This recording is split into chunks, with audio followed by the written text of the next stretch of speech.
बिस्मिल्लाहिर्रहमानिर्रहीम, अस्सलाम वालेकुम। जाना न्यूज़ एचडी में खुशामदीद। मैं हूं आपके साथ आयशा अहमद। नजर डालते हैं आज के बुलेटिन पर। बुलेटिन में सबसे पहले आपको बहावलपुर से अहम खबर से आगाह कर रही हैं।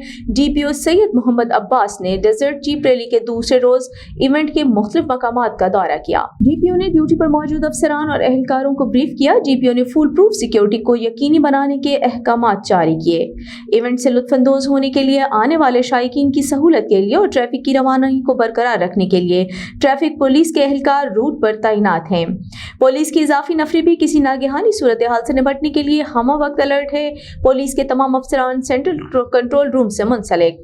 डीपीओ सैयद मोहम्मद अब्बास ने रैली के रूट, दलोश स्टेडियम और दीगर अहम मकामात की सिक्योरिटी को चेक किया। तमाम सीनियर अफसरान, डीएसपीज और एसएचओज फील्ड में मौजूद। डीपीओ सैयद मोहम्मद अब्बास ने कहा कि बहावलपुर पुलिस इस इवेंट को कामयाब और पुरअमन बनाने के लिए तमाम दस्तयाब वसाइल को बरूए कार ला रही है।